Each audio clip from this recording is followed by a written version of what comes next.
மத்திய அரசால் ஆண்டுதோறும் பத்ம விருதுகள் வழங்கப்பட்டு வருது. இதில் பல்வேறு துறைகளில் சிறந்து விளங்குபவர்களை கௌரவிக்கும் வகையில் மத்திய அரசு தரப்பில் பத்மஸ்ரீ, பத்மபூஷன், பத்ம விபூஷன் ஆகிய விருதுகள் வழங்கப்பட்டு வருது.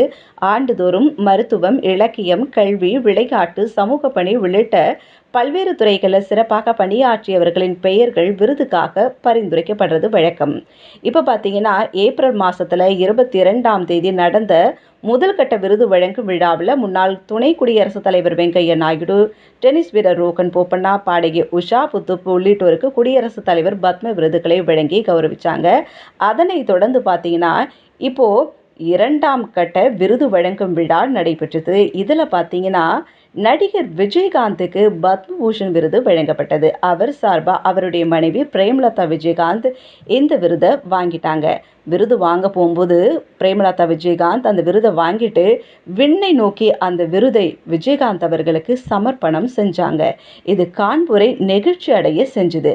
இருந்தாலும் இறந்தாலும் பெயர் சொல்ல வேண்டும், இவர் போல யார் என்று ஊர் சொல்ல வேண்டும் என்ற வரிகளுக்கு சொந்தக்காரர் கேப்டன் அவர்கள். பூரண நலம் பெற்று வீடு திரும்புவார் என்று எதிர்பார்க்கப்பட்ட நிலையில அவருடைய மறைவு பலருக்கு அதிர்ச்சியாகவும் இருந்தது. ஏழை எளியவர்களுக்கு உதவி செய்யும் நல்ல உள்ளம் கொண்டவர், அநேக மாணவர்களை படிக்க வைத்தவர். எம்ஜிஆருக்கு பிறகு அன்னமிட்ட கையாக நடிகர் விஜயகாந்த் மட்டுமே பலர் பார்த்தார்கள். அந்த அன்னமிட்ட கை இப்போது நம்மிடையே இல்லை என்பதை யாராலும் நினைத்து கூட பார்க்க முடியல. இன்னைக்கு அவர் இருந்திருந்தா கண்டிப்பாக அரசியலில் நல்ல மாற்றங்களை அவர் உண்டு பண்ணியிருப்பாரு.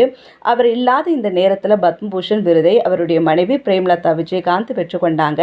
இதை பார்க்கும்போது நமக்கு ரொம்ப சந்தோஷமா இருந்தது. அதனைத் தொடர்ந்து கலை பிரிவில் தெலுங்கு நடிகர் சிரஞ்சீவிக்கு பத்ம விபூஷன் விருதை குடியரசுத் தலைவர் திரௌபதி முர்மு வழங்கினாங்க. அவங்கள தொடர்ந்து அந்தமான் நிக்கோபார் தீவுகளை சேர்ந்த பெண் விவசாயி கே செல்லம்மாளுக்கு பத்மஸ்ரீ விருது வழங்கி குடியரசுத் தலைவர் கௌரவிச்சாங்க. இவங்களை தொடர்ந்து நடிகை வைஜெயந்தி மாலா உள்ளிட்டோருக்கும் விருதுகள் வழங்கப்பட்டது. ரொம்ப சந்தோஷமாகவே மக்கள் இதெல்லாம் பார்த்தாங்க. இதில் முக்கியமாக இன்னொருத்தருக்கு ஒரு விருது வழங்கியிருக்காங்க பாருங்களேன். போலியோவால் கை கால்களை இழந்த நிலையிலும் தளராது தனது தன்னம்பிக்கையால் பொறியாளராகவும் தொழில் முனைவோராகவும் உருவாக்கி பல மாற்றுத்திறனாளிகளுக்கு வேலை வாய்ப்பு வழங்கியதுடன் பாராலிம்பிக்கில் தங்கம் வென்று அசத்திய கர்நாடகாவின் KS ராஜண்ணாவுக்கு பத்மஸ்ரீ வழங்கி கௌரவிக்கப்பட்டது. இவர் பார்த்தீங்கன்னா ஒரு மாற்றுத்திறனாளி. இவரும் சின்ன வயசுலேயே போலியோவால் அவருடைய கால்களை இழந்துட்டார். ஆனாலும் பார்த்தீங்கன்னா எல்லா மாற்றுத்திறனாளிகளும் எல்லாவற்றையும் சாதிக்க முடியும் அப்படின்றதுக்கு முன் உதாரணமாக திகழ்ந்துட்டு நிறைய மாற்றுத்திறனாளிகளுக்கு வேலை வாய்ப்புகளை இவர் ஏற்படுத்தி கொடுத்ததால் பார்த்தீங்கன்னா இப்படிப்பட்ட உயரிய காரியங்கள் செஞ்சதால் அவருக்கு உயரிய விருதான பத்மஸ்ரீ விருது வழங்கப்பட்டது.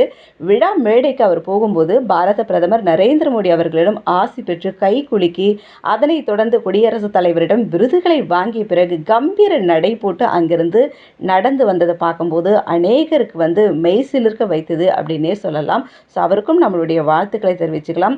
அது மட்டும் இல்லாமல் பத்ம விருதுகள் பெற்ற அனைவருக்குமே நாம் நம்முடைய வாழ்த்துக்களை நம்ம நிகழ்ச்சியின் மூலமாக தெரிவிச்சுக்கலாம்.